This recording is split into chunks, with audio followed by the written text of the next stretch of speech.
వేణుస్వామి దగ్గరికి వచ్చే అమ్మాయిలు సినిమా కోసమే వస్తారు, రారు. నా దగ్గరికి వచ్చే అమ్మాయిలు ఒక రాజకీయ నాయకురాలిగా వక్తగా కావాలని వస్తారు. సో పొలిటీషియన్ కావాలని వస్తారు. అన్నిటికంటే ఎంటర్ప్రెన్యూర్ కావాలని వస్తారు. ఒక బోటికో లేకపోతే ఒక గోల్డ్ షాపో ఏదో పెట్టుకొని బిజినెస్ కోసం వస్తారు. సో నా దగ్గరకు వచ్చేటువంటి వాళ్ళల్లో 10 మందిలో ఒకళ్ళు ఇద్దరు సినిమా ఇండస్ట్రీకి సంబంధించిన వాళ్ళు వస్తారు. 8 మంది వేరే వేరే వేరే వేరే వ్యాపారాలకు సంబంధించి చాలా ఉన్నాయి. ఇప్పుడు లైసెన్సింగ్ చేసేవాళ్ళు ఉన్నారు, చాలామంది తెలియదు. ఇప్పుడు ఢిల్లీలో లైసెన్సింగ్ చేసేవాళ్ళు 100 మంది అమ్మాయిలు ఉన్నారు నాకు తెలిసిన వాళ్ళు. అంటే పెద్ద పెద్ద కాంట్రాక్ట్లు ఇప్పించేవాళ్ళు, పెద్ద పెద్ద వాళ్ళు. సో అలాంటి వాళ్ళు నా దగ్గరికి ఎక్కువగా వస్తారు. అంటే నా దగ్గరికి వచ్చేవాళ్ళు ఈ ఉద్యోగాలు చేసుకునే వాళ్ళు ఇలాంటి వాళ్ళు రారు. నేనేమంటానంటే job is a biggest scam in the world. ప్రపంచంలో ఉద్యోగం అనేది అతిపెద్ద స్కామ్. సో దాన్ని ఇప్పుడు ఒక కోతి ఉంది, ఆ కోతికి మీరు డజన్ అట్టిపళ్ళు ఇవ్వండి, ఒక 2000 రూపాయలు ఇవ్వండి, అది డజన్ అట్టిపళ్ళే తీసుకుంటుంది. కానీ ఈ 2000 రూపాయలతోటి నేను ఒక 10 గెలలు కొనుక్కుంటాననే నాలెడ్జ్ దానికి లేదు. అంటే ఒక రకంగా జాబ్ అనేది ఇచ్చి ఆ వ్యక్తిని మనం మోసం చేయడం. సో జాబ్కి అలవాటు అయిపోయిన వాడు కంఫర్టబుల్ జోన్లోకి వెళ్ళిపోతాడు. సో నేనేం చెప్తా అంటే ఆ జాబు నుండి మనమే 100 జాబులు ఇచ్చే స్థాయికి ఎదగాలి అనే కసి ఉండి అక్కడికి వెళ్ళాలి. ఆ కసి ఉంటేనే పని లేదు. కలియుగంలో కష్టపడి అనే మాట మాట్లాడితే దానంత దరిద్రం ఇంకోటి లేదు. ప్రపంచంలో అతి పెద్దగా ఎక్కువగా కష్టపడేది గాడిది. అది ఈ పాటికి ఎక్కడో ఉండాలి, అది లేదు. రైట్. సో మనం కష్టపడడం కాదు, బ్రెయిన్తో పని చేయాలి. కష్టంతో పాటు బుర్ర ఉండాలి. కష్టం అనేది పనిచేయదు. నేనేమంటున్నానంటే ఈ ప్రపంచంలో బాగా కష్టపడేటువంటి మనిషి డ్రైనేజీలోకి దిగి పనిచేసేటువంటి సేవకుడు. సో ఆయన పడే కష్టానికి పర్ డే 10 లక్షలు ఇచ్చినా తక్కువనే. కానీ మనం ఆయనకి అట్లా ఇవ్వట్లా. అంటే ఇక్కడ బ్రెయిన్తో పనిచేసే వాడికే డబ్బు మిగులుతుంది. నేను మాట్లాడేది బ్రెయిన్తో. కానీ అమ్మాయిలకు బ్రెయిన్ కంటే కూడా వాళ్ళ అందముతో పనిచేస్తే డబ్బులు దొరుకుతాయి. ఇప్పుడు ఇప్పుడు మనం ఉన్నాం, నువ్వో నేను ఒక ఇన్స్టాగ్రామ్లో పోస్ట్ పెడితే ఎవ్వరు చూడు. అదే ఒక అమ్మాయి పెడితే 2 మిలియన్లు వెళ్ళిపోతుంది. ఇప్పుడు అదే కదా జరిగేది. ఇప్పుడు బెట్టింగ్ యాప్స్లోకి వీళ్ళు ఎందుకు వచ్చారు అంటే వాళ్ళను ట్రాప్ చేసేవాడు కూడా ఈ అమ్మాయిలకు 2 మిలియన్ల ఫాలోవర్స్ ఉన్నారు, కనీసం మిలియన్కు రీచ్ అవుతుంది వీళ్ళ వీడియో అనే ఉద్దేశంతో పెట్టిస్తున్నాడు. సో పెట్టడం ఎందుకు ఏంటి అనవసరం పక్కన పెడితే వాళ్ళకుండే క్రేజ్, అమ్మాయిలకు ఉండే క్రేజ్ అలాంటిది. నేను అదే చెప్తున్నా, ఆ క్రేజ్ అమ్మాయిలకు చాలా ఈజీగా వస్తుంది. ఎందుకంటే గ్లామర్గా ఉండే అమ్మాయిలు చాలా ఈజీగా జనాల్లోకి వెళ్ళిపోతారు. సో చాలా వాళ్ళకు ఉండే అవకాశాలు చాలా ఎక్కువ. ఇప్పుడు రీసెంట్ మీరు బెట్టింగ్ యాప్ ఇన్ని రోజులు లేని బెట్టింగ్ యాప్, అంటే గత 2 సంవత్సరాల నుంచి ఫైట్ చేస్తున్నారు బెట్టింగ్ యాప్ల గురించి. వీళ్ళు సడన్గా ఇప్పుడు సెలబ్రిటీలు అందరూ బెట్టింగ్ యాప్లు ఇరుక్కుంటున్నారు. సెలబ్రిటీలే కాదు, 2025 సంవత్సరంలో సెలబ్రిటీ అనే ప్రతి ఒక్కడు ఏదో సమస్య ఇరుకుతాడు. అది అల్లు అర్జున్తోనే స్టార్ట్ అయింది. సో జాతకములో అల్లు అర్జున్ యోగంలో 6వ ఇంట్లో శని, అల్లు అర్జున్ది కన్యారాశి. కన్యారాశి 6వ ఇంట్లో శనిలో ఉండగా అల్లు అర్జున్ జైలుకి వెళ్ళాడు. సో దానివల్ల ఆయనకు వెంట్రుక ముక్కతో సమానం. ఎందుకంటే తెల్లారు వచ్చి ఆయన టిఫిన్ చేస్తే ఆపలేరు, ఆయన టూర్కు పోతే ఆపలేరు, ఆయన రేపు పొద్దున పుష్ప 3కి 3000 కోట్లు వసూలు చేస్తుంది, దాన్ని ఎవడు ఆపలేడు. అంటే ఒక వ్యక్తిని జైలుకు పోయి ఇచ్చినంత మాత్రం ఎవడు ఆపలేడు. మహా అంటే బెయిల్ తీసుకొని బయటకు వస్తాం. ఇప్పుడు రేపు పొద్దున ఈ 11 మంది కూడా సరే జైలుకు పోతారా పోరా అంత తీవ్రమైన నేరమా నాకు ఐడియా లేదు. సో వాళ్ళు పోయినా మళ్ళీ 10వ రోజు వచ్చి మళ్ళీ 11 నాడు వాళ్ళు మళ్ళీ స్టేటస్ పెట్టుకుంటారు. దానివల్ల పెద్ద ఒక కొంపలమునిగేది ఏం లేదు. కాకపోతే ఇక్కడ జాతక రీత్యా ఎందుకే ఇప్పుడు జరుగుతుంది అంటే, ఎందుకు జరుగుతుంది అంటే ఎవరి జాతకంలోనైతే ఆ ప్రత్యేకమైనటువంటి టైమింగ్ వస్తుందో ఆ టైమింగ్లో ఉండేవాళ్ళు జైలుకు వెళ్ళడమో, సమస్యల పాలవడమో, మీడియాకి ఎక్కడమో. ఇప్పుడు అందరూ మీడియాకి ఎక్కిన అందరు జైలుకి వెళ్ళరు. సో ఇంకోటి ఏంటంటే ఇప్పుడు ఒకప్పుడు జైలు అంటే భయము, ఇప్పుడు జైలు అనేది క్వాలిఫికేషన్. అంటే జనరల్గా ఇప్పుడు పొలిటీషియన్ అయితే జైలుకు పోగానే సీఎం అవుతాడు అనే నమ్మకం వచ్చింది అందరికీ. అట్లనే కొన్ని నమ్మకాలు వచ్చినాయి. ఇప్పుడు అల్లు అర్జున్ పోయి వచ్చిండు, ఏమైంది?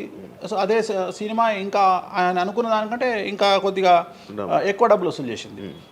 సో ఇప్పుడు వీళ్ళు కూడా అంతే. కాకపోతే జాతకాల్లో చూసుకోవాల్సింది ఎందుకు ఇట్లాంటివి జరుగుతాయంటే, అష్టమ శని అంటే 8వ ఇంట్లో శని వచ్చినప్పుడు, 6వ ఇంట్లో శని వచ్చినప్పుడు, 12వ ఇంట్లో శని వచ్చినప్పుడు, 1వ ఇంట్లో శని వచ్చినప్పుడు, 6వ ఇంట్లో గురువు వచ్చినప్పుడు, 12వ ఇంట్లో గురువు వచ్చినప్పుడు ఇలాంటి సంఘటనలు వ్యక్తిగతమైన జీవితంలో జరిగే అవకాశాలు ఉంటాయి. ఇప్పుడు ఏదైతే కన్యారాశికి ఈ నెల 30 వరకు బ్యాడ్ ఉందో అది తులారాశికి షిఫ్ట్ అవుతుంది 1వ తారీఖు నుండి. అంటే ఏప్రిల్ 1వ తేదీ నుండి రాబోయే 2.5 సంవత్సరాల పాటు తులారాశి సెలబ్రిటీలు ఎవరైతే ఉంటారో వాళ్లకు సేమ్ సంచలనాలు, జైలుకు వెళ్ళడాలు, ఇలాంటి సమస్యలు అనేటువంటివి రాబోతున్నాయి. వేణుస్వామి గారు చేసిన తప్పులకి నలిగిపోతూ ఆయన మీద జరుగుతున్న ట్రోల్స్ తీయించడానికి లక్షలు ఖర్చు పెడుతున్నాడనే పబ్లిక్లో టాక్ అనేది నడుస్తుంది. అది ఎంతవరకు నిజం? అసలు పట్టించుకొని అవి ఎంజాయ్ ట్రోల్స్ని ఎంజాయ్ చేస్తారా?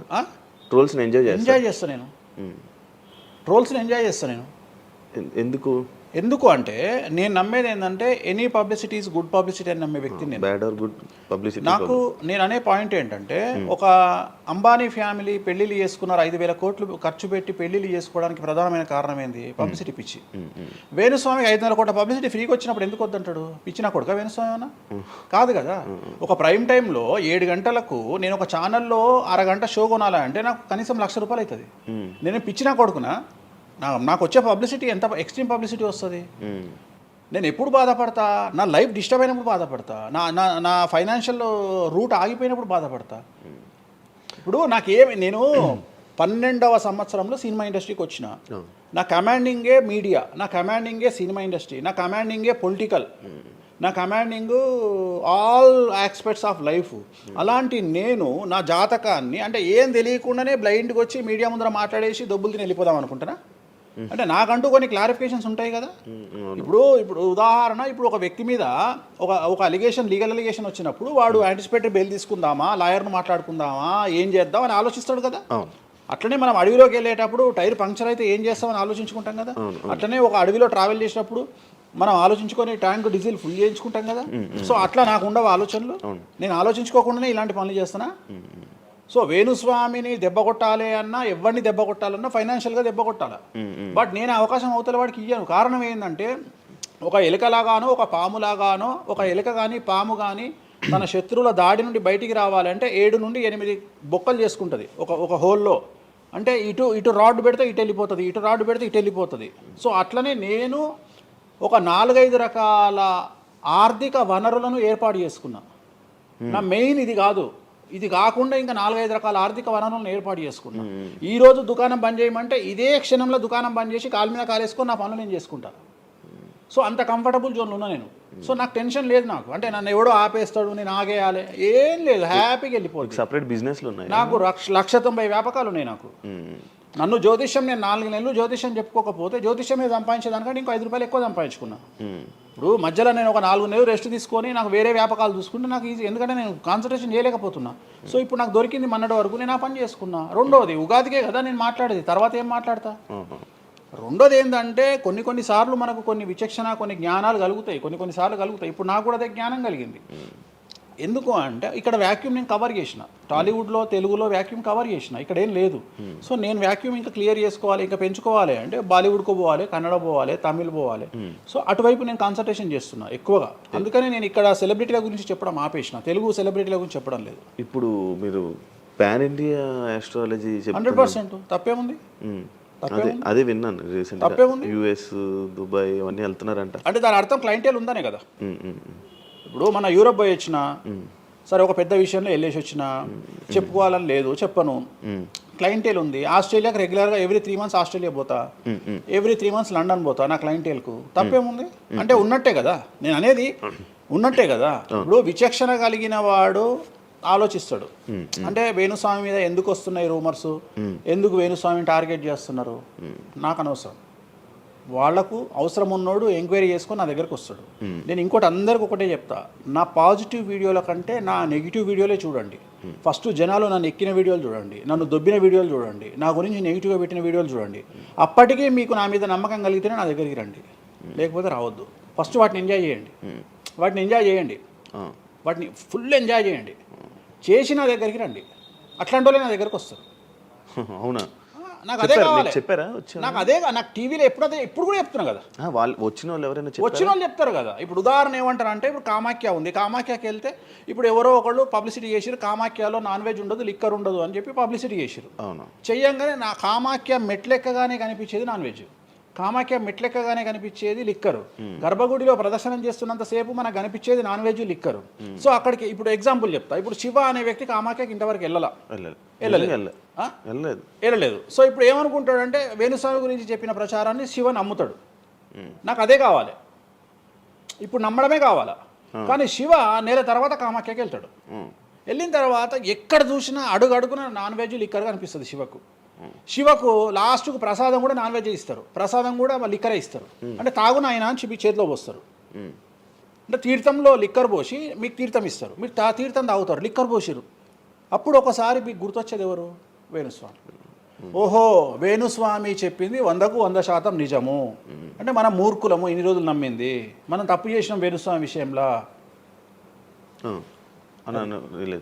అక్కడికి వెళ్ళే వాళ్ళు క్షుద్ర పూజలు వీళ్ళు వాళ్ళు వెళ్తుంటారు. అసలు క్షుద్రం అంటే ఏంది? క్షుద్ర పూజలు శ్మశానంలో చేస్తారు. ఇవి వామాచార పూజలు. మందులలో, అలోపతి మందుల్లో రెగ్యులర్ మందులు స్టిరాయిడ్స్ లాగా స్టిరాయిడ్స్ అనేవి ఇవి. సో నాలెడ్జ్ లేకపోతే నిమ్మకాయలు పెట్టిన ప్రతి చోట క్షుద్ర పూజ అంటే శ్రీకాళహస్తిలో నిమ్మకాయలతోనే పూజ చేస్తారు. క్షుద్ర పూజ నాది అంటే వేణుస్వామి పూజలు చేయడం క్షుద్ర పూజలు, వామాచార పూజలు. వామాచార పూజలు నేను అనేది ఏంటంటే, నేను అది ఇప్పుడు ఇందాక అదే చెప్పిన, అనేవాడు ఫిల్టర్ లేకుండా ఎన్నన్నా అనుకొని, ఒకవేళ అట్లా అనుకుంటే వేణుస్వామి క్షుద్ర పూజలు చేస్తే సోషల్ మీడియాలో ఎందుకు పెట్టుకుంటాడు? నా లైఫ్లో నేను చెప్పేది ఒకటే, నేను ఆస్ట్రాలజీలో కానీ బ్రాహ్మణ్ కమ్యూనిటీలో కానీ నేను సన్నీ లియోను. నేను నా బట్టలు నేనే ఇప్పుకుంటా, నేను ఎవరిని ఇప్పనియ్యా, నా బట్టలు నేనే ఇప్పుకుంటా. నేను దొంగతనంగా ఇవాళ వరకు పూజ చేసినా, దొంగతనంగా చెయ్యలేదు. పైన పూజ అవుతుంది, మీరు కెమెరా తీసుకొని పోయి పెట్టుకోండి. నాన్ వెజ్ పెట్టిర్రు, లిక్కర్ పెట్టిర్రు, పైన పూజ అవుతుంది. సో మీ ఇష్టం వచ్చినవి తీసుకోండి. నేను శాస్త్రానికి విరుద్ధంగా చేస్తే అమ్మవారు నన్ను సర్వనాశనం చేస్తుంది. నాకెవడన్నా అడ్డొచ్చి అనవసరంగా అమ్మవారిని బద్నాం చేస్తే వాడు సర్వనాశనం అవుతాడు. Simple logic. ఇంట్లో పెద్ద ఏం లేదు, ఇంట్లో నేను పెద్ద గొప్పగా చెప్పుకునేదే లేదు. వామాచారాన్ని క్షుద్ర పూజలుగా భావించి మాట్లాడుకుంటే మీ కర్మ. ఇంకోటి, నేను ఎందుకు లైవ్లో పెడతా పూజలన్నీ? ఎందుకు పెడుతున్నా అంటే నేను చేసేటి సక్రమమైనటువంటివి కాబట్టే పెడుతున్నా. ఇంకోటి, ఎక్స్ప్లోర్ చేసేవాడికి తెలుస్తాయి ఇవన్నీ. కామాఖ్య పోవాలంటే పోయేటప్పుడు 15,000, వచ్చేటప్పుడు 15,000, 30,000 రూపాయల ఫ్లైట్ టికెట్ ఎక్కి పోవాలి. ఒకప్పుడు 4,000 రూపాయల ఫ్లైట్ టికెట్ ఉంది వేణుస్వామి ప్రచారం చేయక ముందుకు. వారానికి ఒక్క ఫ్లైట్ ఉండే గౌహతికి. ఇవాళ ప్రతిరోజు పోవడానికి 3 ఫ్లైట్లు, రిటర్న్ రావడానికి 4 ఫ్లైట్లు వేణుస్వామి వల్ల ఏర్పడ్డాయి. ఇవాళ తెలుగు, మీరు కామాఖ్య టెంపుల్కి వెళ్తే ప్రతి 10 మందిలో 5 తెలుగు వాళ్ళే ఉంటారు, కర్ణాటక వాళ్ళు ఉంటారు, తమిళ వాళ్ళు ఉంటారు. సో ఇంత స్ప్రెడ్ అయింది కామాఖ్య. సో రెండవది, తెలియకుండా మాట్లాడే వాళ్ళ గురించి నేను మాట్లాడా, ఎక్స్ప్లోర్ చేసి మాట్లాడే వాళ్ళ గురించి నేను మాట్లాడతాను. మీరు కామాఖ్యకి వెళ్తే ఇప్పుడు గోవాలో ఏముంటుంది? ఉంటుంది. ఉదాహరణ, బ్యాంకాక్ అనగానే ప్రతి నా కొడుకు మాట్లాడేది ఏంది? మసాజ్.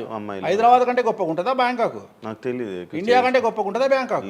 మరి ఇప్పుడు అట్లాంటప్పుడు ఆడవాళ్ళు ఎందుకు పోతున్నారు? ఇప్పుడు బ్యాంకాక్కు ఆడవాళ్ళు విపరీతంగా పోతున్నారు. అంటే బ్యాంకాక్లో మసాజ్ కాకుండా బీచెస్, వైట్ శాండ్ బీచెస్ చాలా ఫేమస్, ఫ్రూట్స్ ఫేమస్, చెట్లు ఫేమస్, ఎంటర్టైన్ చేసే ప్లేసెస్ చాలా. అంటే మూర్ఖులు, నాలెడ్జ్ లేని వాళ్ళు బ్యాంకాక్ గురించి తప్పుగా మాట్లాడతారు. అట్లనే మన దగ్గర పెద్దాపురం ఉంది. పెద్దాపురం గురించి అదేనా ఇక దాని అర్థం? పెద్దాపురంలో బుట్ట భోజనం చాలా ఫేమస్. నేను ఎక్కడికి వెళ్ళిపోయాను. పెద్దాపురం అని ఉంది, బుట్ట భోజనం ఉంది. పెద్దాపురంలో బుట్ట భోజనం నాకు ఇష్టము, కొంతమందికి వేరే ఇష్టం. అంటే నేను అనేది ఏంటంటే, మీ ఇష్టం వచ్చినట్టు. ఇప్పుడు చిలకలూరుపేట అని పేరు, అంత మాత్రం తప్పు పడతామా? అంటే మూర్ఖపు వేదవాళ్ళు మాట్లాడే మాటలకు నేను తీసుకోవాల్సినటువంటి పని నాకు లేదు. రెండవది, కాదేది విమర్శకు అనర్హం. అంటే వేణుస్వామి దగ్గర విషయం ఉంది, వేణుస్వామి సెలబ్రిటీ కంటెంటు, లేదా వేణుస్వామిని ట్రోల్ చేసినా, వేణుస్వామిని తిట్టినా, వేణుస్వామి గురించి సబ్జెక్టు పెట్టినా, కనీసం మనకు ఒక వీడియోతోని ఒక 5 జీతాలు వెళ్తాయి అనేటువంటి నమ్మేటువంటి ప్రజల గురించి నేను మాట్లాడను. ఎందుకంటే నా వల్ల వాళ్ళ జీతాలు వెళ్తున్నప్పుడు నేను సంతోషపడతా. నా వల్ల జీతాలు వెళ్తున్నప్పుడు నేను ఎంత తిడితే నాకు అంత ఆనందం. ఎందుకంటే వేణుస్వామి మంచోడు అని చెబితే ఎవడు చూడడు. వేణుస్వామిని తిడితే 5 లక్షలు చూస్తారు. 5 లక్షలు అంటే కనీసం 30,000 రూపాయలు. అంటే నాకు తెలియదు సరిగా, ఒక జీతం వెళ్ళిపోతుంది కదా. సో నేను అనే పాయింట్ ఏంటంటే, నన్ను తిడితే నేను అసలు బాధపడను, నన్ను తిడితే నేను సంతోషపడతా. కారణం ఏంటంటే, అట్లీస్ట్ ఆ వీడియోతోని నన్ను ఒక 1000 మంది అన్న గుర్తుపడతారు. ఇప్పుడు ఆస్ట్రాలజీ పరంగా నాకుండే గుర్తింపు నాకుంది, నేను కాదనను. కానీ ఇంకా నా గుర్తింపు నేను పెంచుకోవాలంటే ఎట్లా పెంచుకుంటా? నాతో అయిపోయింది. ఇంతకంటే నేను ఏం చేయలేను. ఇక నేను మ్యాక్సిమం చేసేసిన ఆస్ట్రాలజీలో. ఇప్పుడు వేణుస్వామి అంటే సౌత్ ఇండియాలో వేణుస్వామి అనగానే ఆస్ట్రాలజీ పేరు వస్తుంది, ఆస్ట్రాలజీ అనగానే వేణుస్వామి వస్తుంది. ఎవడు అవునన్నా కాదన్నా నేనే మార్గదర్శకం, దీంట్లో అనుమానమే లేదు. కానీ ఇంతకంటే నాకు ఇంకేదో కావాలి అంటే నేను డబ్బులు. ఇప్పుడు మీరు నా దగ్గరకు వచ్చిర్రు, ఎక్కడైనా నా నేమ్ ప్లేట్ మీరు చూసిరా? నా ఫోటో కనిపిస్తుందా మీకు నా ఆఫీస్లో? అది నా రేంజ్, అది నా రేంజ్. నాకు విజిటింగ్ కార్డు ఉండదు, నాకు నేమ్ ప్లేట్ ఉండదు, నాకు నా ఫోటో ఉండదు ఎక్కడ. అమ్మవారి ఫోటోలు, వెంకటేశ్వర ఫోటోలు తప్ప నా పర్సనల్ ఫోటోలు నేను ఎక్కడ పెట్టుకోను. మీరు నన్ను వేణుస్వామి కాదు ఎల్లయ్య అన్న నేను యాక్సెప్ట్ చేస్తాను. ఒకవేళ ఒక రోజు యాంకరింగ్లో ఒక ఆమె ఏం చేసిందంటే అమ్మాయి ఇంటర్వ్యూ చేయబోతూ వేణుస్వామి కాకుండా ఏదో కొత్త పేరు చెప్పింది. కొత్త పేరు చెప్పి భయపడ్డది. అంటే నేను ఫ్లోలో చెప్పేసి భయపడ్డది. స్వామి తప్పు చెప్పినా అంటే నీ ఇష్టం వచ్చిన పేరు చెప్పుకోపో అన్న. జనాలకైతే నేను వేణుస్వామి అని తెలుసు కదా. ఇప్పుడు వేణుస్వామి బొమ్మేసి పుల్లయ్య అంటే అయితే వేణుస్వామి అనుకుంటారు కదా జనాలు. నేను అనేది అది. సో నాకు ఎంత విమర్శ చేస్తే ఐఎమ్ ఫీల్ హ్యాపీ. అదే మీ గురించి మీరు అంత క్రియేట్ జనాల్లో అందరికీ తెలుసు, అంత ఉంది ఆల్రెడీ. నేను మౌత్ పబ్లిసిటీని నమ్ముతా. మౌత్ రెండవది సింపుల్ లాజిక్ తెలుగు జనాలు అంత పిచ్చోళ్ళ. ఎక్కడ ఎవరి గురించి నెగిటివ్ పడుతుంది, ఏం పడుతుంది, ఎందుకు పడుతుంది, దీని వెనకాల ఏం జరుగుతుంది అని ఆలోచించలేనంత చవటలో అని నేను అనుకోను. ప్రతి యాడ్ను క్షుణ్ణంగా పరిశీలిస్తారు, ప్రతి టీవీలో టెలికాస్ట్ అయ్యే ప్రతిదీ క్షుణ్ణంగా పరిశీలిస్తారు, దీని వెనక వీళ్ళ మోటో ఏంది అనేది కూడా ఆలోచిస్తారు. సో చాలా సింపుల్గా అనలైజ్ చేస్తారు. సో అంత మాత్రాన నాకు వచ్చేదేముంది, జనాలు ఒకటి నన్ను విమర్శించేవాడికి లేదా నన్ను శత్రువుగా భావించేవాడు ఆ 2 రోజులు మంది ఎక్కువ తాగుతాడు, 2 పెగ్గులు, అంతకుమించి వాడు వీకేది ఏం లేదు. రెగ్యులర్గా తాగే మందు కంటే 2 పెగ్గులు ఎక్కువ తాగుతాడు, 2 ముక్కలు ఎక్కువ తింటాడు, ఎందుకంటే అబ్బా వేణుస్వామికి ఏదో అయిపోయింది అని. కానీ అంతకుమించి జరిగేది ఏముంటుంది, వేణుస్వామి మర్డర్ చేసినా మానభంగం చేసినా రాజ్యాంగానికి అతీతంగా లోపలికి పోతాడు. అది కాకుండా 19(1) ప్రకారమే ఎవరికైతే జనాలకు స్వేచ్ఛ మాట్లాడే హక్కు ఉందో దాన్ని బేస్ చేసుకొని వేణుస్వామి మాట్లాడతాడు తప్ప వేణుస్వామి రాజ్యాంగాన్ని మీరి ప్రవర్తించేటువంటి పరిస్థితి లేదు. రాజ్యాంగానికి లోబడి ప్రవర్తిస్తాడు. సో ఆర్టికల్ స్పీచ్ 19(1) ప్రకారమే మాట్లాడతాడు. దీంట్లో ఎటువంటి సమస్యలు లేదు. నా వృత్తి ఆస్ట్రాలజీ. సో పర్ఫెక్ట్గా మాట్లాడుకుంటా. కానీ నా గురించి నెగిటివ్గా మాట్లాడే వాళ్ళు ఎప్పుడు కూడా నా శ్రేయోభిలాషలే, ఎందుకంటే వాళ్ళు నా స్థాయిని పెంచుతూ ఉన్నారు కాబట్టి నేను వాళ్ళని ఎప్పుడూ శత్రువులుగా భావించను. వేణుస్వామి గారితో డేంజర్ అంటే మిగతా కొంతమంది బ్రాహ్మణ లైక్ పంతులు కానీ వీళ్ళు కానీ చెప్పేది ఇది, వేణుస్వామి గారి డేంజరు ఆయన్ని ఒకవేళ ఏమైనా అంటే మళ్ళీ ఆయన పూజలు చేసి మనం నాశనం అయిపోయేలా ఇది కూడా ఆయన చేయగలడు, పవర్స్ ఉన్నాయి. నమ్ముతున్నట్టే కదా, అంటే నాకు వర్తుందనే కదా. అలా అలా నాకు అర్థం కాదు. వర్తున్నట్టే కదా. ఇప్పుడు వర్త్ లేకపోతే ఫీల్ కావాలి. భయపడుతున్నారంటే నమ్ముతున్నట్టే కదా. సబ్జెక్ట్ ఉందని నమ్ముతున్నారు కదా. ఓకే ఓకే పవర్స్ ఉన్నాయి, పవర్స్ నమ్ముతున్నారంటే సబ్జెక్టే కదా. అది తప్పేం లేదే దాంట్లో, దాని తప్పేం లేదు కదా. అంటే నా దగ్గర పవర్స్ నమ్ముతున్నారు కదా, అంటే ఇట్ ఈస్ ప్రూవ్డ్ కదా. నేను అనే పాయింట్ ఏంటంటే నేనేదో జనాల్ని ఉద్ధరిస్తా, నేనేదో జనాలకు పూజలు చేసి వాళ్ళను మంచి చేస్తా అనుకున్నప్పుడు ఫస్ట్ అడిగే క్వశ్చన్ ఏంటంటే అరే పిచ్చినాయాలా నీకు వచ్చిన సమస్యల్ని క్లియర్ చేసుకోరా అంటారు ఫస్ట్. మరి నా సమస్యలను క్లియర్ చేసుకుంటా కదా. లాజికా కాదా? చేస్తారా నిజంగా? నేను అడిగే పాయింట్ మీకు అర్థం కాలా? అర్థమైంది. నేను చెప్తున్నది ఒకటి, నీకు అర్థమైంది. ఏమంటున్నా, నాకు ఒక న్యాయపరమైన చిక్కు వచ్చినప్పుడు దాని నుండి బయటపడడానికి నేను పూజలు చేసుకుంటానా చేసుకోనా? మరి వాటి ద్వారానే కదా నేను జనాలకి. ఇప్పుడు నీకేదన్నా ప్రాబ్లం వచ్చి రేపు పొద్దున వేణుస్వామి గారు నాకు ఈ సమస్య వచ్చింది అంటే సమస్య మీరు ఎప్పుడు నమ్ముతారు? నన్ను మీరు చేశాక అది మీరు నేను బయటపడ్డప్పుడు నమ్ముతారు. అదే మీ సమస్యల నుంచి మీరు బయటపడ్డాక జనాలు నమ్ముతారు. అర్థమైంది. బట్టతల పెట్టుకొని నేను వెంట్రుకలు మొలిపిస్తాను టీవీలో యాడ్ ఇస్తే అమనాబూతులు తిడతారు. అరే నీకే గుండు మీద ఎంటికలు లేవు, నువ్వేం మొలిపిస్తావురా అని. అట్లనే నేను కూడా నా స్టామినా ఏందో జనాలకు తెలియజెప్పాలి అంటే నేను నా సమస్యల నుండి బయటపడ్డప్పుడే కదా ఎదుటి వ్యక్తికి చేసే రైట్స్ నాకు ఉంటాయని చెప్తున్నా. అంటే ఇప్పుడు మీకు వచ్చిన సమస్యల నుంచి మీరు బయటపడ్డానికి మీకు మీరే పూజ చేసుకున్నారు. ఎందుకు చేసుకో? నా జాతకాన్ని నేను విశ్లేషించుకుంటా కదా. నాకు వచ్చే సమస్య నేను అనుకోను, బట్ నేను సమస్యలు వస్తే వాటిని క్లియర్ చేసుకోవడానికి నాకుండే రెమెడీస్ నాకు ఉంటాయి కదా. మీరు చేశారు ఆ పూజల్లో ఎవరైనా నష్టపోయారా? ఎవరినైనా ఎవరిని నేను అనేది ఏంటంటే మనం బాగుండాలని కోరుకుంటాం. ఇంకోటి ఏంటంటే ఫస్ట్ నేను శత్రువుగా భావించాలి కదా. నేను అంత దూరం ఆలోచించాను. నేను ఎదుటి వ్యక్తిని శత్రువుగా ఎప్పుడు భావిస్తా అంటే వ్యక్తిగతంగా వచ్చి నన్ను కొట్టినప్పుడు నేను భావిస్తా. అంటే నా గురించి చెడుగా మాట్లాడడం అనేది నాకు శత్రువు కాదు, ఎందుకంటే వాళ్ళ వృత్తి అది. బోల్డ్ మంది మాట్లాడతారు అందరితో, అందరూ శత్రువులు. నేను అదే అంటున్నా. ఇప్పుడు ఇదే వీడియో కింద మళ్ళీ పెడతాడు ఎవడో, మళ్ళీ వచ్చిన వారా పంది అని పెడతాడు. ఇప్పుడు నేను వాడిని వాడిని ఇల్లు ఎత్తుక్కుంటూ పోవాలా? నేను వాడిని ఇల్లు నాకు కనీసం లక్షల్లో క్లయింటేల్ ఉంటుంది. ఈ వీడియో కింద తిడితే మహా తిడితే ఒక 10 మంది తిడతారు. ఈ 10 మంది అలవాటు కాదు, కలియుగ ధర్మము. నేను చాలా ప్రాక్టికల్గా ఉంటా. నేను లేకపోతే ఎంత దమ్ము ఉంటే ధనిష్టలా నేను వచ్చి మందు తాగుతా, నాన్ వెజ్ పెడతా అని చెప్పుకోవాలంటే చాలా విషయం ఉండాలి, మామూలు విషయం కాదు.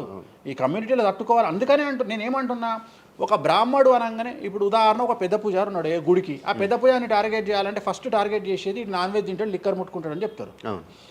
అందుకని నేనే నా బట్టలు ఇప్పేసుకుంటున్నా. అవకాశం లేదు అంటే నేను ఆల్మోస్ట్ ఆల్ అండర్వేర్తో సహా అన్ని ఇప్పేసిన. ఒకవేళ నేను అండర్వేర్ ఉంటే అదన్నా లాగుదామని ఎవడో వస్తుండే, నేను అది కూడా ఇప్పేసిన. ఇంకేముంది నా నాయన నన్ను ఇప్పడానికి? నా దగ్గర ఏం లేదు కదా. ఇప్పుడు నువ్వేమైనా కొత్తవి చూపిస్తే ఏం చూపిస్తావు? నువ్వేం చూపిస్తావు? సుప్రీంకోర్టు ఇచ్చిన ఆర్డర్ ప్రకారం నేను వేరే అమ్మాయితో పడుకున్నా, అమ్మాయితో ఇష్టంతో పడుకుంటే అది కూడా నాకేం తప్పులేదు. ఇంకా నువ్వు నాకు ఏం చూపిస్తావు? నేను ఎప్పుడన్నా నేను సామాజికానికి వ్యతిరేకంగా చేసినప్పుడు, శాస్త్రానికి వ్యతిరేకంగా చేసినప్పుడు నువ్వు నా గురించి వ్యతిరేకంగా చూపిస్తావు. అంతే తప్ప నా దగ్గర ఏమున్నాయని చూపిస్తావు? నేను చచ్చే వరకు నువ్వు చూపించలేవు. నేను నన్ను బొందబెట్టే వరకు, నన్ను తగలబెట్టే వరకు నేను తప్పు చేసినా చూపించలేవు. నేను చెయ్యను. మీరే చెప్పేసుకుంటున్నారు. నేనే చెయ్యను. నేను ఇప్పుడు పైసలు లేనివాడు, పైసలు పోగొట్టుకున్నవాడు బెట్టింగ్లోకి పోతాడు. అవును. లేదా ఇప్పుడు కొత్త వ్యవహారాలు ఉన్నాయి. ఒకడేమో నిధులు దొరుకుతాయని పోతాడు, ఒకడేమో రైస్ పుల్లర్ అని పోతాడు. ఇవన్నీ ఏం కావని తెలుసు, మనకు తెలుసు, వాడికి తెలియదు. వాడు మానసికంగా వీక్ కాబట్టి వాడు సొంతంగా డబ్బులు దొంగతనంగా నాకు అవసరమే లేదురా నాయన. నాకు వేరే వ్యాపకాల నుండి డబ్బులు వస్తున్నప్పుడు లంగ పని చేసే అవకాశం నేనెందుకు చేస్తా? నాకు అవసరమే లేదు. నన్ను లంగ పని చేయమని చెప్తే నేను చెయ్య. నాకు వద్దు. నేను లంగ పని చేసే సవ్వాలే లేదు. నాకు అవసరం లేదు. రెండోది ఏంటంటే నా దగ్గరికి రానంత వరకే నా గురించి నెగిటివ్గా మాట్లాడతారు. ఒక్కసారి నా ఆఫీస్లోకి ఎంటర్ అయ్యారు అంటే వానికే అర్థమైపోతుంది, నీ అమ్మాయి నా కుల్లా ఉన్నాడు రా నాయన, ఈయనతో వేస్ట్, ఈయన దగ్గర ఏం దొరకదు. రెండవది, ఇవాళ ఎక్కడ పడితే అక్కడ కెమెరాలు పెట్టుకొచ్చేటువంటి స్థాయిలో ఇది మనకు సైన్స్ పెరిగింది. ముక్కు పుల్లలు కూడా పెట్టుకొస్తారు, చౌకమ్మలు కూడా పెట్టుకొస్తారు. నేను లంగ పని చేస్తే కూర్చొని 2 నిమిషాలు దొరకబట్టి టెలికాస్ట్ చేస్తారు. కానీ మాటలున్నాయి, క్లారిటీ, సాక్ష్యం లేదు. ఇక మరి ఏం చేస్తాను నేను? పోనీ నేను అందరిలాగా దాచిపెట్టే మనిషిని కాదు, దొంగతనంగా లంగపనంగా డోర్లు అన్నీ కుల్లా ఉన్నాయి. మీరు ఎక్కడికొచ్చినా మాట్లాడి నా ఆఫీస్లో ఏమైనా చేయండి, ఓపెన్గా పూజలు చేస్తా. ఇంకోటి వేరేటోడు పెట్టే కానీ నేనే పూజ పెడుతున్నా. ఇంకోటి రెండోది, బాటిల్ కూడా నా చేతిలో పట్టుకొని అమ్మవారికి నైవేద్యం చేస్తున్నా. పోనీ నేను బాటిల్ దొంగతనంగా ఇది మందు బాటిల్ కాదు అని చెప్తలేను. Blue Label bottle, Royal Silver bottle నేనే పోసి మరి అమ్మవారికి నైవేద్యం చేస్తున్నా. ఇంకా ఎక్కడనే దాపరికం ఉంది? ఇంకా బాటిల్స్ కూడా కాస్ట్లీ, అంటే పెద్ద గెస్టులకే అవి పెద్ద వాళ్ళ విఐపి రేంజ్ని బట్టి పెడతాం. నార్మల్ వాళ్ళు వస్తే వాళ్ళకి తగ్గట్టి వాళ్ళ ఇష్టం. ఇప్పుడు ఉదాహరణ బాలేబాబు చేస్తే మ్యాన్షన్ పెడతాం. కొంతమంది ఎన్ఎస్సి, ఇప్పుడు ఎన్ఎస్సి అంటే ఇప్పుడు ఉదాహరణ వాడు మొన్న ఎవడో విమర్శిస్తుండు నన్ను. మొన్న ఎవడో ఆయన లారీ కళ్ళద్దాలు పెట్టుకుంటాడు అని ఒక జ్యోతిష్కుడు నన్ను విమర్శిస్తున్నాడు. అంటే అరే లారీ కళ్ళద్దాలు అది కొనాలంటే కాశీ దానికి దేకాలి. ఎంత ఉంటే అంటే మన లైఫ్లో దాని వాల్యూ తెలియదు. అదే కుక్కకేం తెలుసు కుసుమపు వాసన, నెయ్యి గురించి ఏం తెలుసు కుక్క కంటే? వాడు ఏదో మాట్లాడతాడు. వాడు మాట్లాడినప్పుడు నేను వాడి మీద పీటీఏ చూపిస్తా. అరే నా కళ్ళద్దాల గురించి మాట్లాడుతున్నాడు, ఆ కళ్ళద్దాలు నీ జీవితంలో చేతులు కూడా పట్టుకొని చూడలేవురా నువ్వు. ఇంకా నువ్వు దాని గురించి మాట్లాడితే నువ్వు ఇక వాడిని కుక్క కంటే హీనంగా నేను చూడాలి తప్ప వాని గురించి వాని మీద నేను సింపతి చూపిస్తా తప్ప నేను కోపానికి ఎందుకు వస్తా? అట్లా చాలామంది విమర్శ చేస్తుంటారు. విమర్శల గురించి మనం పట్టించుకునే. మీకు బ్రాండ్ బట్టలు, బ్రాండ్ స్పెట్స్ అవన్నీ ఎలా అలవాటయ్యాయి? అంటే ఎలా అలవాటయ్యాయి అంటే ఇప్పుడు కూడా చెప్తా, జాతక రీత్యా శుక్రుడు ఎవరికైతే కొద్దిగా నీచంలో ఉంటాడో వాళ్ళు ప్రతి శుక్రవారం నాడు పర్ఫ్యూమ్ కొట్టుకోవాలి. శుక్రుడు అంటే లగ్జరీస్. ఓకే. శుక్రుడు జాతకంలో శుక్రుడు గ్రహం నేను మాట్లాడేది. శుక్రగ్రహం వీక్ ఉన్నప్పుడు ప్రతి శుక్రవారం నాడు పర్ఫ్యూమ్ కొట్టుకోవాలి. అండ్ ఒక పెగ్గు 30 ml కాచేయాలి. తాగుమని చెప్తే వేణుస్వామి చెప్పిండు కదా అని ఒక ఉద్యమంలాగా తాగొద్దు. ఒక 30 ml స్కాచ్ తాగాలి. అట్లా ఒక 3 నెలలు చేసిన తర్వాత డెవలప్మెంట్ ఏందో మీకే కనిపిస్తుంది. డెవలప్మెంట్ ఏందో మీకే కనిపిస్తుంది. మళ్ళీ వేణుస్వామి మందు తాగేమన్నాడు అని కాంట్రవర్సీ కావచ్చు. డాక్టర్లే చెప్తారు. డాక్టర్లే 30 ml తాగితే హార్ట్కి మంచిది, బీపీకి మంచిది అని చెప్తారు.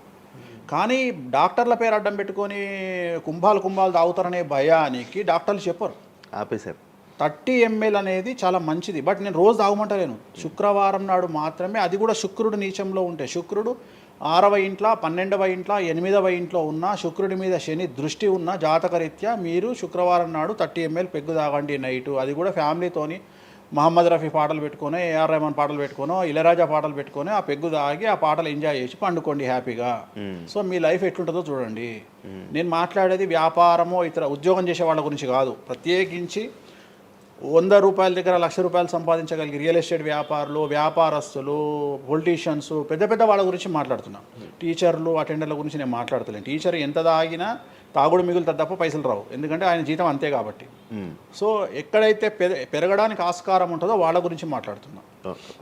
సో ఇది కూడా మంచిది రెమెడీ. సో ఇలాంటి రెమెడీలు చెప్పాలంటే వేణుస్వామి చెప్తాడు కానీ వేరేటోడు చెప్పాడు. ఎందుకంటే వాడికి భయం, మందు తాగమంటే తప్పు. అరే మందు తాగమంటే తప్పు అయితే మందు యాడ్ ఎందుకు వస్తుంది, మందు ఎందుకు తయారు చేస్తారు? సో ఇదన్నీ అందుకనే దేశ కాలమాన పరిస్థితి. కసినో తీసుకుపోయి గోవాలో పెడితేనేమో లీగలు, హైదరాబాద్లో పెడితే ఇల్లీగలు. సో నేను దేశ కాలమాన పరిస్థితులు అందుకనే చెప్తున్నా. దేశ పరిస్థితులు అంటే గోవాలో యాక్సెప్ట్ గేమింగ్ యాక్ట్, ఇండియా హైదరాబాద్లో యాక్సెప్ట్ కాదు. సో అదే చెప్తున్నా, ఒక దగ్గర విడాకులు అనేవి ఇండియాలో కష్టము, అమెరికాలో ఈజీ. అమెరికాలో 10 విడాకులు తీసుకున్నా ఎవడు పట్టించుకోడు. సో ఇవన్నీ కామన్. ఒకప్పుడు ఒక పెళ్లి చేసుకో, రెండో పెళ్లి అనేది చాలా పెద్ద విషయం. ఇవాళ తెలుగు సమాజం కానీ ఎంత గొప్పదైపోయిందంటే 5వ పెళ్లికి కూడా శుభమా అంటూ 5వ పెళ్లి అంటున్నారు. కాబట్టి చాలా వైడ్ రేంజ్ ఆఫ్ థింకింగ్ అనేది మారిపోయింది. కాబట్టి వేణుస్వామి కూడా మారిండు దాంట్లో, సింపుల్ అంతే, ఏం లేదు. ఇనయ మీకు ఫ్రెండే సార్? ఇనయ ఫ్రెండ్ అనే పదం తప్పు కదా, ఫాలోవర్స్ ఉంటారు. నా క్లయింట్లు ఉంటారు, నా క్లయింట్లు ఉంటారు, అంతేగాని. తనకి రీసెంట్గా బాయ్ ఫ్రెండ్ వచ్చి బ్రేకప్ అయింది కదా, మరి మీరు చెప్పలేదా తనకి? ఇలా నాకు సంబంధం లేదు. మీ దగ్గర కూడా పూజ చేయించుకున్నారు కదా మీ దగ్గర. నేను పూజ చేసింది ఆమె పర్సనల్ ఇష్యూ కోసం కాదు కదా, నేను ఆమె పూజ చేసింది సినిమా కోసం చేసినా. ఇప్పుడు రాజాసార్లు ఆమె చేస్తుంది కదా, ప్రభాస్ సినిమాలో ఆమె యాక్టింగ్ చేస్తుంది. అంతవరకు నా దగ్గరికి 190 మంది వస్తారు కదా, వాళ్ళ గురించి వ్యక్తిగతంగా వాళ్ళని కంటిన్యూగా ఉండేది నాకు లేదు. నాగ చైతన్య శోభిత జాతకాన్ని మీరు చెప్పడం జరిగింది కదా, అది తప్పని ఇప్పటికైనా ఒప్పుకుంటున్నారా? టైం విల్ డిసైడ్ అండి ఏదైనా కానీ. నేను జాతకాలు చెప్తా, పర్సనల్గా నాకు ఎవరి మీద ఏ కోపాలు ఉండవు. వేణుస్వామి జాతకం చెప్పినప్పుడు కామెడీ, 2-3 ఏళ్ళు అయినాక సీరియస్. సో నేను నమ్మింది నేను చెప్పిన, సింపుల్. ఓకే. సెలబ్రిటీ జాతకాలు వేణుస్వామి చెప్పి కలకల్లాడిన వేణుస్వామి ఈ మధ్య సెలబ్రిటీల నుంచి కొంచెం రావడం కానీ విజిటింగ్ కొంచెం తక్కువ అయ్యి డౌన్ అయ్యింది అంటున్నారు, నిజమా అది? పెరిగింది. పెరిగింది కాకపోతే ఇంతకు ముందులాగా పబ్లిక్లో పెట్టట్లేదు. ఓకే, నేను పెట్టట్లేదు. ఓకే, దిష్టి అని కాదు, నేను పెట్టట్లేదు. అవసరం లేదు, ఆ స్థాయి దాటిపోయినా అనుకుంటున్నా. అంటే పబ్లిసిటీ చేసే స్థాయి దాటిపోయినా అనుకుంటున్నా. ఓకే, పబ్లిసిటీ స్టంట్లు ఎందుకులే లోపల. ఇప్పుడు నేను అనేది ఏంటంటే, ఒక టీవీ ఛానల్ బ్రేకింగ్ న్యూస్ ఇచ్చి, ఉదాహరణ TV9 గురించి మాట్లాడుకుందాం. 2002-2000 సంవత్సరంలో స్టార్ట్ అయిన టీవీ ఛానల్ బ్రేకింగ్ న్యూస్ కోసము తన స్టాండర్డ్స్ క్రియేట్ చేయడం వరకే తన ప్రయత్నం తను చేస్తుంది. ఒక లెవెల్ వచ్చిన తర్వాత, ఒక నెంబర్ 1 పొజిషన్ వచ్చిన తర్వాత చిల్లర వేషాలు లేదు. అట్లనే వేణుస్వామి దానికోసం ప్రయత్నం చేసిండు, సెలబ్రిటీ జాతకాలు చెప్పిండు. వేణుస్వామికి ఆ స్టేజ్ వచ్చింది కాబట్టి వేణుస్వామి ఇప్పుడు చిల్లర వేషాలు ఏదలుచుకోలే. అంటే ఇప్పుడు వాళ్ళ గురించి వీళ్ళ గురించి చెప్పి వేణుస్వామి సెలబ్రిటీ. సో వేణుస్వామి ఇప్పుడు సెలబ్రిటీ జాతకాలు చెప్పాల్సినటువంటి పరిస్థితుల్లో వేణుస్వామి లేడు అని అనుకున్నాడు కాబట్టి వేణుస్వామి సెలబ్రిటీ జాతకాలు చెప్పట్లేదు. Simple logic. నాకు కావాల్సిన పబ్లిసిటీ కంటే ఎక్కువ వచ్చింది, ఇంకేం చేసుకుంటా నేను? నాకు ఎక్కువ ఎక్స్ట్రీమ్ వస్తుంది, నాకు వద్దు. ఇప్పుడు వేరే వాళ్ళు ఉన్నారు, వాళ్ళు చెప్పుకుంటున్నారు. ఇప్పుడు నేను స్లో చేసినప్పటి నుండి ఆగస్టు నుండి మీరు యూట్యూబ్ చెక్ చేస్తే వేరే జ్యోతిష్కులు వేసుకుంటారు అంటే. ఇప్పుడు వేరే జ్యోతిష్కులు కంటిన్యూగా పోతున్నారు, సినిమా హీరోల గురించి చెప్తున్నారు, పొలిటీషియన్ల గురించి చెప్తున్నారు. నేను తమ్మునేలు చూస్తుంటా కదా, విపరీతంగా చెప్పుకుంటారు. మీ నుంచే స్టార్ట్ చేశారు. నేను అదే చెప్తున్నా. కానీ నేను చెప్తే మనోభావాలు దెబ్బతింటాయి, కానీ వాళ్ళు చెప్తే తినవు. ఎందుకంటే నాకున్న స్ట్రైక్ రేట్ అట్లాంటిది. మీరు వైరల్ కంటెంట్. ఎస్, అదే చెప్తున్నాను నేను. ఇంకా ఆ రేంజ్కి వచ్చినా కాబట్టి నేను చెప్పదలుచుకోలే, వదిలేసిన. అంటే ఈ రేంజ్ రావడం కోసం చెప్పినా. ఎందుకు చెప్పొద్దు? రేంజ్ వచ్చి వదిలేసిన. మళ్ళీ ఇప్పుడు చెప్పే ఆలోచన లేదు, ఇప్పుడైతే లేదు, ఫ్యూచర్లో ఇప్పుడైతే లేదు. నా జాతకం మారి మళ్ళీ నాకు చిమ అంటే చెప్తా. మీ జాతకం ఎప్పుడు మారిపోతుంది? మారింది, ఆల్రెడీ మారింది, మళ్ళీ మారుతుంటుంది కదా. ఇప్పుడు ఎలానో ఎవ్రీ ఇయర్ మారుతుంటుంది కదా జాతకం అనేది. ప్రతి ఇయర్ గురువు మారుతుంటాడు, ప్రతి 2.5 ఏళ్ళకు శని మారుతుంటాడు. సో మారినప్పుడు జాతకాన్ని బేస్ చేసుకొని 12% మన స్వయంకృత అపరాధం ఉంటుంది, 88% జాతకం ఉంటుంది. ఈ ఇయర్ రాశి ఫలాలు ఎలా ఉండబోతున్నాయి ఏంటి చెప్తారు? ఈ సంవత్సరము పేరు శ్రీ విశ్వ వసునామ సంవత్సరము. ఈ సంవత్సరానికి అధిపతి రవి, అంటే సూర్యుడు. సో ఈ సంవత్సరము ఎలా ఉండబోతుంది ఓవరాల్ సంవత్సరము అంటే, రవి అంటే రాజు, రాజకీయాలు, పబ్లిసిటీ, ఈ 3 రవి కమాండ్ చేస్తాడు. అంటే ఈ సంవత్సరము బాగా బాగా బాగా ఎఫెక్ట్ అయ్యేటువంటి వాళ్ళలో రాజకీయ నాయకులు నెంబర్ 1 పొజిషన్లో ఉన్నారు. దేశాలు ఉన్నాయి, అంటే దేశాల మధ్యన, రాష్ట్రాల మధ్యన యుద్ధ వాతావరణము, రాజుల మధ్యన వైరము, రాజులకు ప్రాణగండము, రాజులకు కారాగార వాసము, ప్రకృతి వైపరీత్యాలు, మరీ ముఖ్యంగా అగ్ని ప్రమాదాలు, విమాన ప్రమాదాలు, పడవ ప్రమాదాలు, రైలు ప్రమాదాలు, సో అనుకోని ప్రదేశాలలో అగ్ని ప్రమాదాలు, అలాగే సునామీ హెచ్చరికలు, అలాగే నగరాల్లో విపరీతమైన వర్షపాతము, అండ్ మరీ ముఖ్యంగా ఈ సంవత్సరం విడాకుల సంఖ్య చాలా ఎక్కువ. అలాగే వీటిలో పాజిటివ్ తీసుకుంటే ఆడవారికి విపరీతమైన రాజయోగము, అంటే ప్రాముఖ్యత అనేది ఈ సంవత్సరం ఆడవారికి పెరుగుతుంది. అలాగే 25 సంవత్సరాల నుండి 35 సంవత్సరాల యువతలో ఎక్కువగా కార్డియాక్ అరెస్ట్లు, అంటే చనిపోవడము, అలాగే కన్ను లేదా చర్మానికి హార్ట్, లివరు సంబంధించినటువంటి ఏదైనా ఒక వైరస్ బాధించే అవకాశము. సో ఇవన్నీ కూడా ఈ సంవత్సరం ఉన్నాయి. దీనికి కారణం షష్ఠగ్రహ కూటమి అని మీనరాశిలో ఏర్పడుతోంది. సో షష్ఠగ్రహ కూటమి 2019 డిసెంబర్లో ఏర్పడ్డప్పుడు మనకు కరోనా వచ్చింది. అలాగే ఈ సంవత్సరము మార్చి 30వ తేదీ 2025 సంవత్సరంలో మనకు మళ్ళీ షష్ఠగ్రహ కూటమి మీనరాశిలో ఏర్పడుతోంది. సో దీనివల్ల సుమారు మేషరాశి, సింహరాశి, తులారాశి, ధనుస్సు రాశి, మీనరాశి వాళ్ళు చాలా చాలా సమస్యల బారిన పడేటువంటి అవకాశాలు ఉన్నాయి. ఇది ఓవరాల్ సంవత్సర ఫలితము. ఇక మేషాది మీనరాశిలో ద్వాదశ రాశులను తీసుకున్నట్టయితే మేషరాశి గురించి తీసుకుంటే, మేషరాశికి ఎవరైతే 1995 నుండి 2003 మధ్యన జన్మించి ఉన్నారో వాళ్ళందరికీ ఈ సంవత్సరము రెండవసారి ఏలినాటి శని ప్రారంభమవుతూ ఉంది. సో రెండవసారి ఏలినాటి శని అనేది చాలా డేంజరు. సో న్యాయపరమైన చిక్కులు, ఆర్థికపరమైన చిక్కులు, సమాజంలో చెడ్డ పేరు, అనారోగ్య సమస్యలు, అలాగే ఆర్థిక అస్తవ్యస్తము, అంటే సరి అయినటువంటి నిర్ణయాలు తీసుకోకుండా ల్యాండ్ కొన్నా, ప్లాట్లు కొన్నా, ఫ్లాట్లు కొన్నా, ఇండ్లు కొన్నా లిటిగేషన్ అయ్యే అవకాశము, పెట్టుబడిలో విపరీతమైన ధన నష్టము, అలాగే తల్లిదండ్రులలో ఒకరికి ప్రాణగండాలు. సో ఇవన్నీ, అలాగే వీసాలు రిజెక్ట్ అవ్వడము, H1B వీసాలు క్యాన్సిల్ అవ్వడము, ఇండియాకు రావడం వేరే దేశం నుండి, ఉద్యోగం కోల్పోవడము, అలాగే ఆర్థిక నష్టము, ఇవన్నీ కూడా కనిపిస్తూ ఉన్నాయి ఈ సంవత్సరం మేషరాశి వారికి. మరి ఏం చేయాలా అంటే నలుపు రంగు దుస్తులకు దూరంగా ఉండాలి. తిరునల్లార్ శనీశ్వర ఆలయంలో ప్రత్యేకమైన శని పూజ నిర్వహించుకోవడం ద్వారా సమస్యల నుండి బయటపడేటువంటి అవకాశాలు 100కి 100% ఉన్నాయి. నెక్స్ట్ వృషభ రాశి. ఈ సంవత్సరం 100కి 100% అనుకూలంగా ఉన్నటువంటి రాశి వృషభ రాశి. పట్టిందల్లా బంగారంగా ఉంటుంది, ఏది చేసినా సక్సెస్ కనిపిస్తుంది. గత 5 సంవత్సరాల నుండి పడుతున్నటువంటి కష్టాలన్నీ తొలగిపోతాయి. సో ఆర్థికంగా విపరీతంగా ఉంటుంది. వ్యాపారంలో రూపాయికి 10 రూపాయల లాభం వస్తుంది. ఉద్యోగస్తులకు ట్రాన్స్ఫర్స్ ఉంటాయి, ప్రమోషన్లు ఉంటాయి. ప్రభుత్వ ఉద్యోగస్తులకు మ్యూచువల్ కింద భార్యాభర్తలు ఒకే ప్రదేశానికి వచ్చేటువంటి అవకాశాలు కనిపిస్తూ ఉన్నాయి. విద్యార్థులకు ఉత్తీర్ణత శాతం ఉంటుంది. అలాగే కోరుకున్నటువంటి యూనివర్సిటీలో ప్లేస్మెంట్స్ దొరుకుతాయి. అలాగే విదేశీ వీసాలు అప్రూవ్ అవుతాయి. రైతులకు 2 పంటలు అనుకూలంగా ఉంటాయి. కళాకారులకు మంచి కార్యక్రమాలు వస్తాయి. విదేశాల్లో కార్యక్రమాలు నిర్వహిస్తారు కళాకారులు. సో ఏ రకంగా తీసుకున్నా వృషభ రాశి వారికి అనుకూలమైన ఫలితాలు ఉన్నాయి. ఎటువంటి రెమెడీస్ అవసరం లేదు. నెక్స్ట్ మిథున రాశి. సో వ్యయగురువు నుండి జన్మగురువులోకి మారుతున్నటువంటి గురువు వల్ల విపరీత రాజయోగం అనేటువంటిది మిథున రాశి వారికి గోచరిస్తూ ఉంది. సో మిథున రాశి వారికి ఈ సంవత్సరం పట్టిందల్లా బంగారంగా ఉంటుంది. ఇంతకుముందు చెప్పినట్టుగా ఈ రాశికి కూడా 100కు 100% అనుకూలంగా ఉంది. మరీ ముఖ్యంగా రాజకీయ నాయకులకు అన్ఎక్స్పెక్టెడ్ పాజిటివ్ థింగ్స్ జరగడం ఈ సంవత్సరం గమనించాల్సినటువంటి విషయం. అవివాహితులకు వివాహయోగ సూచనలు, సంతానం లేని వారికి సంతాన యోగము, ఉద్యోగం లేని వారికి ఉద్యోగము, ట్రాన్స్ఫర్స్ కోరుకునే వారికి ట్రాన్స్ఫర్స్, అలాగే అన్ని రంగాల్లో పనిచేసేటువంటి వారికి, ప్రభుత్వ ప్రైవేటు ఉద్యోగాల్లో ఉండేవారికి పాజిటివ్ థింగ్స్, ప్రమోషన్లు, ట్రాన్స్ఫర్స్, వ్యాపారస్తులకు అనుకూలతలు, ఇవన్నీ కూడా కనిపిస్తూ ఉన్నాయి. స్త్రీలకు మరీ ముఖ్యంగా అనుకూలంగా ఉండబోతూ ఉంది. సో మిథున రాశి వారికి ఎటువంటి సమస్యలు ఈ సంవత్సరం లేవు.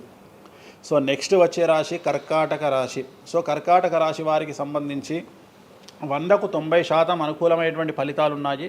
10% సమస్య ఏమిటి అంటే మే 9, 2025 నాడు గురువు వ్యయంలోకి వస్తూ ఉన్నాడు. మిథున రాశి ప్రవేశం అనేటువంటిది గురువు వ్యయంలోకి వస్తూ ఉన్నాడు. అది ఒక్కటే ఒక సమస్య కనిపిస్తూ ఉంది.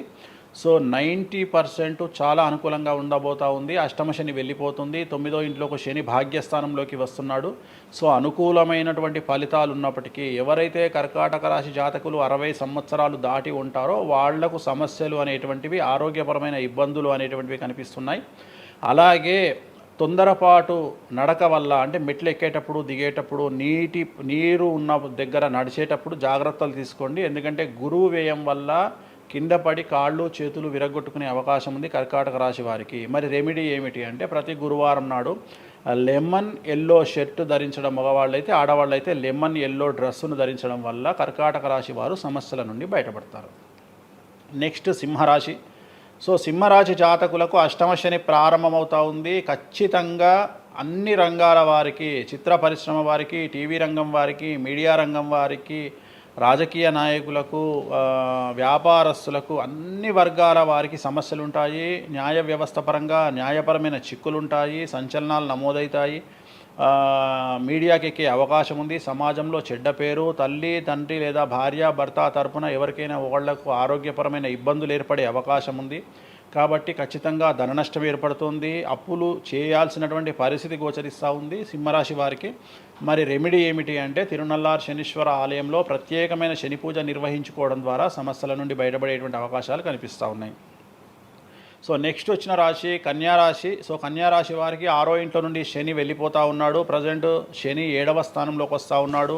సో చాలా అనుకూలమైనటువంటి ఫలితాలు ఉంటాయి. నూతన పదవి, నూతన ఉద్యోగంలో ప్రమోషన్లు, కోరుకున్న చోటకి బదిలీలు, వ్యాపారంలో అన్ని రూపాయలకు ఎక్కువగా సంపాదించడము, స్త్రీలకు కోరుకున్న దానికంటే ఎక్కువ ధనం రావడము, భార్యాభర్తల మధ్య అన్యోన్యత, విద్యార్థులకు ఉత్తీర్ణత శాతం పెరగడము, అలాగే విద్యార్థులకు వీసాలు ఏర్పడము, కోరుకున్న ప్లేస్మెంట్స్ దొరకడము, రైతులకు 2 పంటలు అధిక దిగుబడి రావడము, ఇవన్నీ కూడా కన్యా రాశి వారికి కనిపిస్తున్నాయి. రెమెడీస్ అవసరం లేదు, ఈ సంవత్సరం చాలా బాగుంది.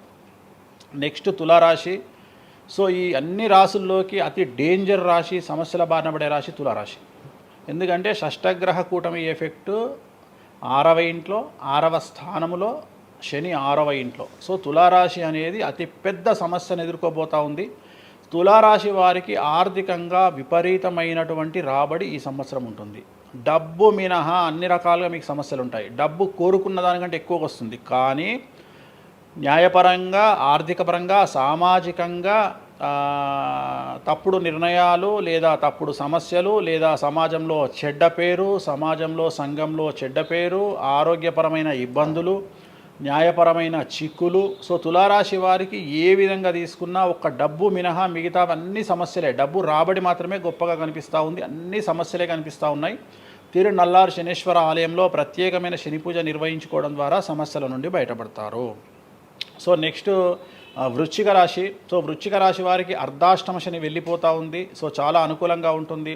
కళాకారులకు, సినిమా స్టార్స్కు, టీవీ వాళ్లకు, మీడియా వాళ్లకు చాలా అనుకూలంగా ఉండబోతూ ఉంది.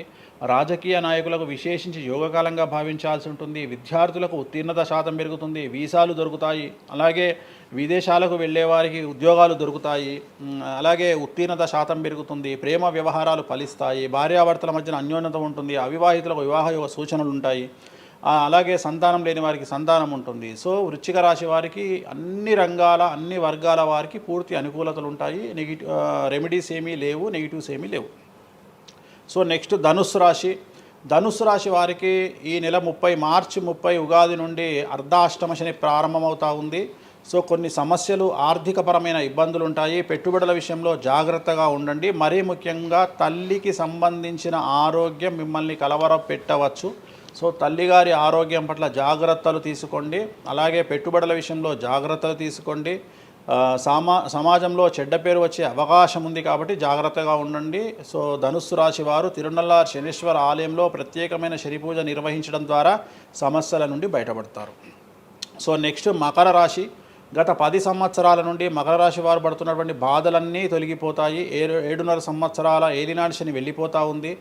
సో పట్టిందల్లా బంగారంగా ఉంటుంది. ఆర్థికంగా, సామాజికంగా, రాజకీయంగా, న్యాయపరంగా, వివాహపరంగా, సంతానపరంగా, అవివాహితులకు వివాహ యొక్క సూచనలు, సంతానం లేని వారికి సంతానము, ఉద్యోగం లేని వారికి ఉద్యోగము, విదేశాల్లో ప్రయత్నం చేసే వారికి అనుకూలతలు, అలాగే ట్రాన్స్ఫర్స్, ప్రమోషన్స్ అన్నీ కూడా అనుకూలంగా ఉన్నాయి. ఎటువంటి రెమెడీస్ అవసరం లేదు. కానీ ఒకే ఒక్క విషయం, భార్యాభర్తల మధ్యలో గొడవలు వచ్చేటువంటి అవకాశాలు కనిపిస్తూ ఉన్నాయి. మకర రాశి వారికి ఎడబాటు కనిపిస్తూ ఉంది. ఆ ఒక్క విషయంలో జాగ్రత్తలు తీసుకోండి, కోపాన్ని తగ్గించుకోండి.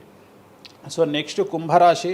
కుంభరాశికి 2వ స్థానంలో షష్టగ్రహ కూటమి ఏర్పడుతోంది కాబట్టి ధన నష్టం అనేటువంటిది ఏర్పడబోతూ ఉంది. అతి పెద్ద ధన నష్టం మీరు పెట్టేటువంటి ఇన్వెస్ట్మెంట్ రూపంలో కావచ్చు, భూములు కొన్నా, ఇండ్లు కొన్నా, లేదా ఏదైనా వ్యాపారంలో పెట్టుబడి పెట్టినా చాలా తీవ్రమైన ధన నష్టాన్ని మీరు ఎదుర్కొనే అవకాశం ఉంది. కాబట్టి తొందరపాటు చర్యలు, తొందరపాటు నిర్ణయాలకు దూరంగా ఉండండి. నలుపు రంగు కార్లకు, నలుపు రంగు వస్తువులకు దూరంగా ఉండండి. తిరునల్లార్ శనీశ్వర ఆలయంలో ప్రత్యేకమైన శని పూజ నిర్వహించడం ద్వారా కుంభరాశి జాతకులు సమస్యల నుండి బయటపడతారు. ఇక చివరిదైనటువంటి రాశి మీనరాశి. మీనరాశి వారికి జన్మంలో అంటే మీనరాశిలోనే షష్టగ్రహ కూటమి ఏర్పడతా ఉంది.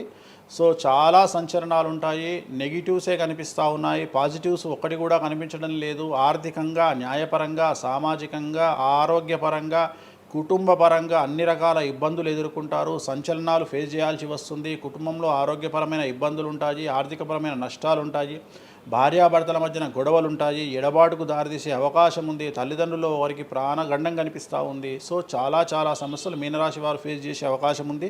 తిరునల్లార్ శనీశ్వర ఆలయంలో ప్రత్యేకమైన శని పూజ నిర్వహించడం ద్వారా ఈ సమస్యల నుండి బయటపడేటువంటి అవకాశాలు ప్రస్ఫుటంగా కనిపిస్తున్నాయి. ఇవి 12 రాశుల వివరాలు. స్వామి, ఇది మామూలుగా పంచాంగం చూసి చెప్తూ ఉంటారు, మీరు ఏం చూడకుండా ఇవన్నీ ఎప్పుడు నోటికి వస్తాయి కదా, ఇంకెందుకు? ఎవరెవరు ఎక్కడున్నారో తెలుసు కదా. అచ్చా. శని కుంభంలో ఉన్నాడు, మీనంలోకి వస్తున్నాడు ఈ నెల 30. ప్రజెంట్ వృషభంలో గురువు ఉన్నాడు, మే 9కి మిథునంలోకి వస్తున్నాడు. Practice makes perfect. రోజు ఒక్క జాతకం రాయడానికి, రోజు 100 జాతకాలు రాయడానికి చాలా తేడా ఉంటుంది కదా. చూసి ఉన్నాం కదా, పెద్ద అవసరం లేదు. టైం లేకుండా జాతకం చెప్పేవాడిని ఇండియాలో నేను ఒక్కడే. పుట్టిన టైం లేకుండా జాతకాన్ని చెప్పేవాడిని నేను ఒక్కడే. నాకు టైంతో పని లేదు, డేట్ ఆఫ్ బర్త్ ఇస్తే చాలు. నాకు చెప్తారా? డేట్ ఆఫ్ బర్త్ ఇస్తే చాలు. టైం వితౌట్ టైం నేను చెప్పేస్తాను జాతకం. ఇప్పుడు ఒకసారి చెప్పనా?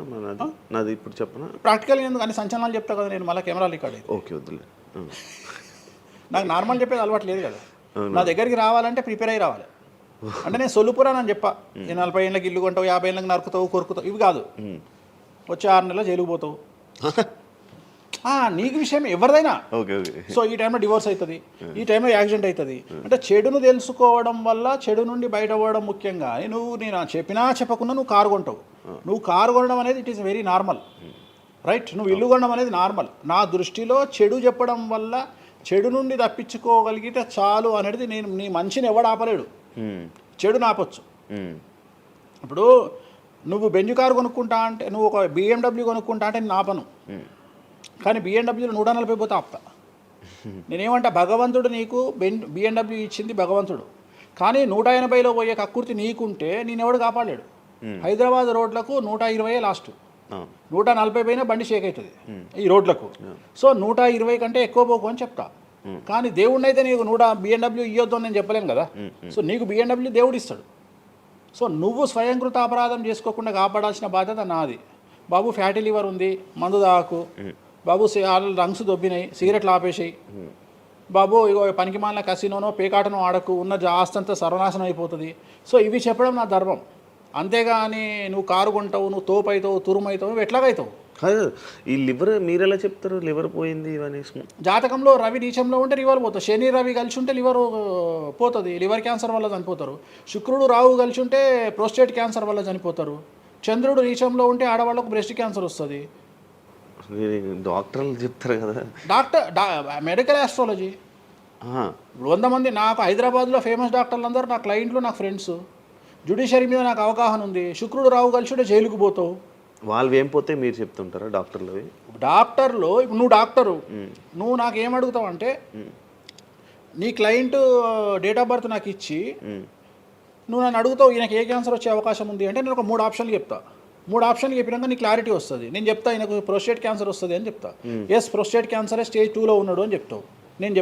ఆయన చెప్తాడు. చెప్పినాక ఈయన ఎన్ని రోజులు బతుకుతాడు డాక్టర్ స్వామి గారు అని అడుగుతాడు. అడిగితే నేను ఆయన డేట్ ఆఫ్ బర్త్ని బేస్ చేసుకొని ఇక ఇన్ని రోజులు బతుకుతాడు అని చెప్తా. సో ట్రీట్మెంట్ వల్ల ఈయనకి ఏమైనా బెనిఫిట్ అయ్యే అవకాశం ఉందా అని అడుగుతాడు. అంటే అవుతుంది అని చెప్తా. ఎన్ని రోజులు బతుకుతాడు, ఇన్ని రోజులు బతుకుతాడు ట్రీట్మెంట్ చేస్తే. సో మేమిద్దరం కమ్యూనికేట్ చేసుకుంటాం. అంటే డాక్టర్కు నా మీద ఉండే నమ్మకం వల్ల నడుస్తుంది అది. అట్లనే జ్యుడిషియరీ విషయం ఉంది. జ్యుడిషియరీలో ఇప్పుడు ఉదాహరణ ఈడీ కేసు ఉంది, ఎవరి మీద నా జైలుకు పోయిండు. సో ఈడీ కేసులో బెయిల్ దొరకడం చాలా కష్టం. సో నేను బెయిల్ రావడానికి పూజలు చేస్తాను. దానికి కారాగార దోష నివారణ పూజ అని ఉంటుంది. సో ఆ పూజ చేయడం ద్వారా వాళ్ళకి తొందరగా బెయిల్ వస్తుంది. సో దీని మీద అవగాహన ఉండాలంటే జ్యుడిషియరీ మీద అవగాహన ఉండాలి. సో అందుకని నాకున్న సర్కిల్లో నేను ప్రతి విషయాన్ని మాట్లాడతా. నాకు ఏం అలవాటు, రైతుతో మాట్లాడతా, రైతు సబ్జెక్టు, జుడిషియరీ జడ్జి కనిపిస్తే జడ్జితో జుడిషియరీ సబ్జెక్టు మాట్లాడతా, ఏసీపీ కనిపిస్తే ఆయనతో లీగల్ సబ్జెక్టులు మాట్లాడతా, డాక్టర్ కనిపిస్తే గైనకాలజిస్ట్తో గైనకాలజీ మాట్లాడతా. ఇప్పుడు ఉదాహరణ, నువ్వు ఇంత మాట్లాడుతున్నావు, నీకు అమ్మాయిల గురించి అవగాహన లేదు, అమ్మాయిల నెలసరి మీద నీకు అవగాహన లేదు. నాకు పూర్తి అవగాహన ఉంది. నా తల్లి, చెల్లి, అత్త, బిడ్డ అందరికీ సంబంధించి 4 రోజులు ఎందుకు టెన్షన్లో ఉంటారో నాకు తెలుసు. నెలసరిలో వాళ్ళని డిస్టర్బ్ నేను చెయ్యను. నా పెళ్ళం నా మీద అరిచినా మూసుకొని కూర్చుంటా, అంతేగాని విడాకులు ఇస్తాను బెదిరియా.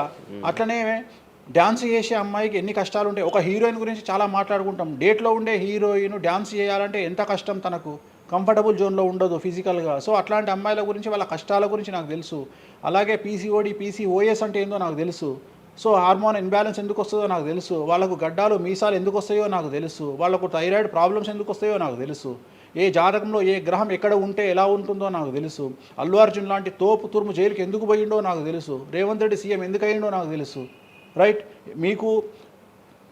మీకు సూపర్ స్టార్గా కనిపిస్తున్న హీరో తెలుసు, కానీ సినిమాలు లేక సూసైడ్ చేసుకోవడానికి సిద్ధంగా ఉన్న హీరో నాకు కనిపిస్తాడు. అర్థమైందా? మీకు సూపర్ స్టార్ హీరోయిన్ కనిపిస్తుంది, కానీ ప్రేమ పేరుతో ఉన్న సొమ్మంతా తీసుకుపోయి మగవాడికి పెట్టి అడుక్కు తింటున్న హీరోయిన్ నాకు కనిపిస్తుంది. సో నాకు నెత్తిలో గ్రహాలు కనిపిస్తాయి తప్ప మనుషులు కనిపించరు. శివ అనే వ్యక్తి నాకు కనిపించడు. శివ నెత్తిలో ఉండే 9 గ్రహాలే కనిపిస్తాయి నాకు. జస్ట్ శివ అనేది ఒక పేరు నాకు, బట్ నాకు 9 గ్రహాలే కనిపిస్తుంటాయి. ఆడుతుంటాయి, డ్యాన్స్ ఆడుతున్నది నాకు కనిపిస్తుంటాయి. నెక్స్ట్ ఇట్లా జరుగుతుంది శివకు నెక్స్ట్ 1 ఇయర్లో. అది నాకున్న ప్రాబ్లం. కనిపిస్తాయా? నాకు అదే కదా, నా దరిద్రం అదే కదా, నాకున్న ప్రాబ్లం అదే కదా. సో నాకు నీ జాతకం ఏందో నాకు కనిపిస్తుంటుంది తర్వాత. అందువల్లనే అట్లా ఆపుకోలేక నోటి దురద వల్ల తొందరపాటు చెప్పే ఇట్లా వచ్చిన, అందుకనే ఆపుకుంటున్న వాటిని. అది ఇప్పుడు నా చూసి అంటే చెప్పేస్తారు మొత్తం కనిపిస్తున్నాయి. అది ఏదో మన సినిమాలో ఉంటుంది, ఆయనకి మొత్తం ఇక్కడ రాత కనిపిస్తుంటుంది. భగవంతుని దయ అంతే. Okay done. థ్యాంక్ యూ స్వామి గారు. టైం లేక మనం తక్కువలో తప్పకుండా మళ్ళీ త్వరలోనే ఒక 4-5 నెలల్లో మళ్ళీ మంచిగా చేద్దాం, మళ్ళీ కలిసి మళ్ళీ మాట్లాడదాం. Thank you so much interview ఇచ్చిన. మరొకసారి ప్రేక్షకులకు శ్రీ విశ్వావసునామ సంవత్సర ఉగాది శుభాకాంక్షలు. ఈ సంవత్సరం అంతా శ్రీ వెంకటేశ్వర స్వామి వారి అనుగ్రహంతో మీకు అన్ని శుభాలే జరగాలని కోరుకుంటూ ఓం నమో Venkateshayya. Thank you so much. చూసారు కదా ఇంటర్వ్యూ. ఇంకో గెస్ట్తో మళ్ళీ మీ ముందుకు వస్తాను. అంతవరకు సీ. బాయ్.